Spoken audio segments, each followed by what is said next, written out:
Okay, Hello then. everybody, my name is Ethan and welcome back to my dad's channel. We are going to Spain. Actually, we went to Spain and Morocco, but this video is only going to be about Spain with a kid. Seriously? With a kid? Yes, seriously.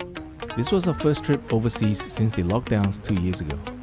For this trip to Spain, we covered Barcelona and southern Spain including Granada, Cordoba, Seville, and Malaga. Was it too much of a culture shock?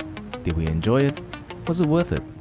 Well, here's a quick 50 seconds clip to decide for yourself.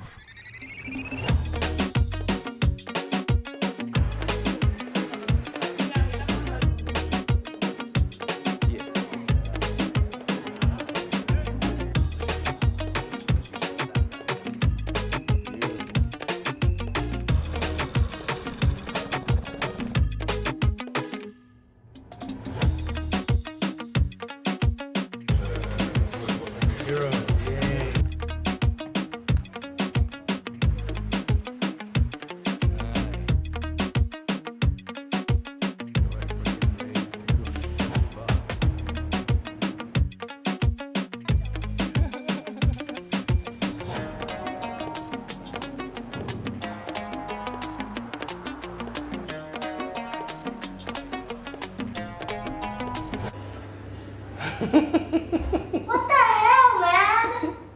Oh, if there's a single takeaway from this video today, make sure you bring your own toilet paper in case you need it while you're out and about. Trust me on that one. Look, I could tell you all about the wonderful places we went to in Spain, but you can find plenty of YouTube videos for that already. Instead, let me share just a few tips with you before you go to Spain, especially if you're going there with a kid. Tip number 1.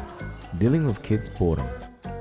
Spain has a lot of very interesting sites, especially if you're into architecture, history, and art. But if you're here with this thing over here, you may need to plan your holiday a little bit differently. In Barcelona, as an example, there's a lot of amazing looking houses, palaces, cathedrals, parks designed by super famous architect Gaudi from the late 1800s. It's interesting for kids the first time, but by the second and third one, you're probably gonna get this. What are you doing now? We're annoying. I want to take some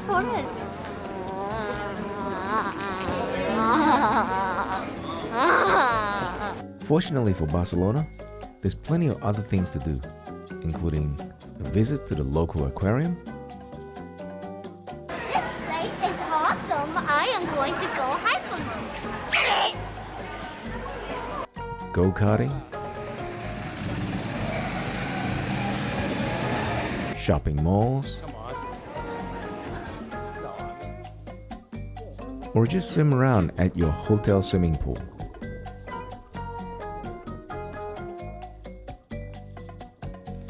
For smaller towns, most of the time, the attraction itself is interesting enough to keep Ethan entertained.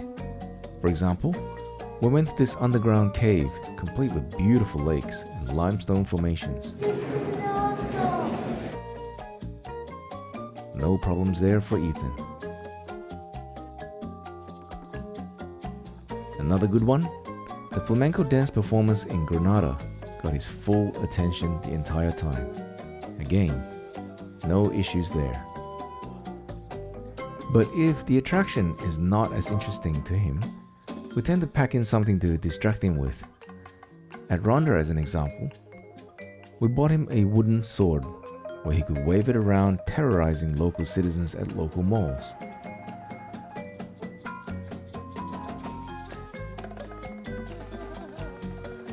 As a last resort, especially for those long drives, get a local mobile data pack. It's not super expensive and will save you hours of moaning. Tip number 2, Spanish food. For adults, Spanish food is typically a highlight. How can you resist those Spanish ham, or jamón they call it? Oh, and those salmonellos. This is really good, Eddie. Yeah, exactly.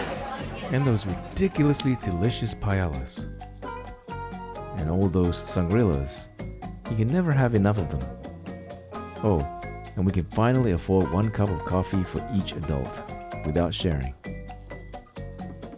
But if you have a kid whose diet is strictly restricted to French fries, bubble tea, sushi, and chicken, you're gonna have a pretty tough time here in Spain. Fortunately for Ethan, there is one type of food that all kids love: French fries. Most dishes are served with French fries. You probably are going to have too much of it. Another one that's almost always a hit with kids: churros with chocolates. We seem to be able to find them just about everywhere in Spain. If you happen to be in a town like Cadiz, apparently it's the tuna capital of Spain.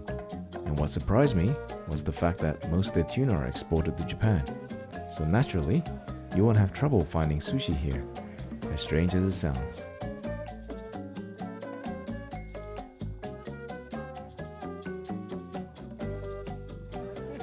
If your kids happen to have a bubble tea addiction, well, you won't have trouble finding in larger cities like Barcelona. As a last resort, McDonald's seems pretty common too, so you can always fall back to that if you have to. Tip number 3, driving around Spain. Choosing to drive around on our own in Andalusia worked out very well for us. It gave us the flexibility to take it easy when we need to, or simply go off the beaten path to see some sights we didn't even plan for. If it wasn't for the rented car, we probably wouldn't have been able to randomly stop by the side of the road to discover this magnificent sunflower farm.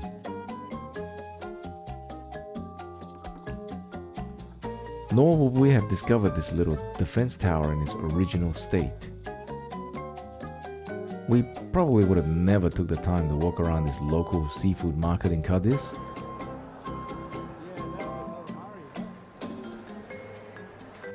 We would have never randomly wandered into a local supermarket to discover that alcohol is cheaper than water.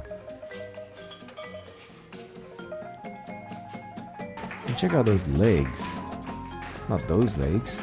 I mean, those Iberian pork legs that turns into delicious jamón.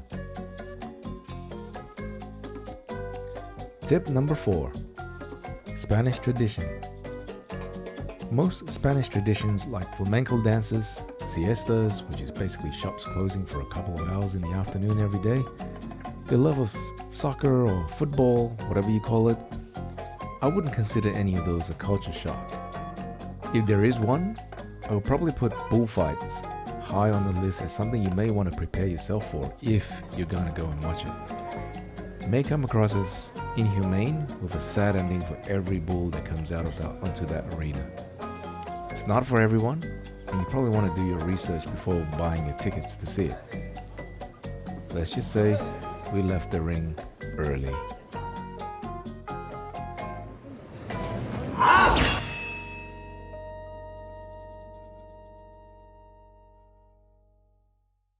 To conclude, Spain may not have famous attractions that kids associate with, like Disneyland, or super famous landmarks like the London Bridge or Hobbiton of New Zealand, but with a bit of planning, it is possible to make Spain a great destination for kids. After all, it is a family vacation, and like they say, spending time together is all that matters. Have fun in Spain if you're about to go there. See you in the next video.